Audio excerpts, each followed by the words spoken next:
Pühapäeval siis võtab uuesti raske mäng, mängime Infoneti vastu.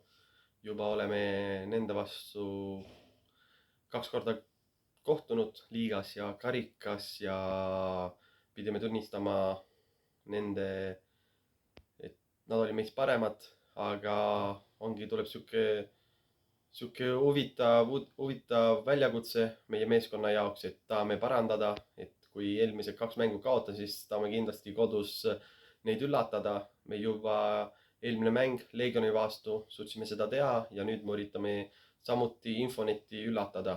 Infonet on tugev noor meeskond ja ma arvan, et tuleb pühapäeval väga-väga huvitav mäng ka fännidele. Praegu oleme peale pühapäevast võitu on andnud nii-öelda sihuke, sihuke energialaks mängijatele, et juba treenides on näha, kuidas